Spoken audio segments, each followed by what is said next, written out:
They warned us about the gully that ran behind the old logging trail. The trees grew too close together, the air too still, and there were no birds. Mama used to say, "That place ain't quiet, it's listening." But we were kids, and warnings always sound like dares when you're 16 and stupid. It was Tanner's idea to camp there. He brought a flask, and we brought stories. The night was cold and damp, and the mist rolled in like it had a purpose. We sat by the fire, swapping stories, until Shelby mentioned the Gully Devil. Her grandma had told her about it, something that lived deep in the ravine, older than any settler. It wasn't a ghost. It wasn't a man. It was something worse, made from suffering and starvation, dragging itself from a forgotten winter to feed on the desperate and the damned. Said it wore the skins of its victims and cried in their voices to lure the next. Tanner laughed and called it backwoods nonsense. Then he whistled. Shelby's face went pale. You don't whistle in a gully. But it was too late. That night, I woke up to someone crying. It sounded like a girl, maybe 10 or 12, just whispering, "Mama, Mama, help me." It came from the gully. I looked around. Shelby was still in her sleeping bag. Tanner's was empty.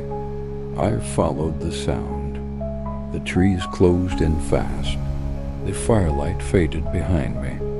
I called Tanner's name, but the only answer was that same weeping voice, leading me deeper into the hollow.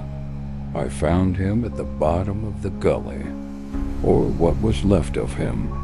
His body was propped up like a scarecrow, his jaw wrenched wide in a scream, lips stitched to the corners of his cheeks.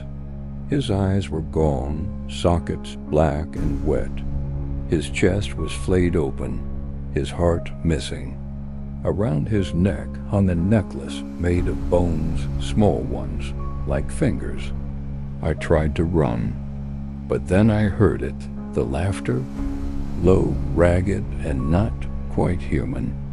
It scraped across the inside of my skull like broken teeth on glass. Something stepped out from the shadows. It was tall, bent backward like a wolf that had learned to walk on two legs. Its face looked like old leather cracked, stitched and stretched over a deer's skull. Its arms were too long, and where its feet should have been, there were hooves sunk deep in the mud. It whispered in my mother's voice, "Come here, baby." I bolted uphill, half blind in panic, and didn't stop until I reached Shelby. We didn't speak. We just ran. We never told the cops. Who would believe us? But we know the truth. The gully listens. The gully lies. And when it calls your name, don't answer. Because once you hear it laugh, it's already behind you.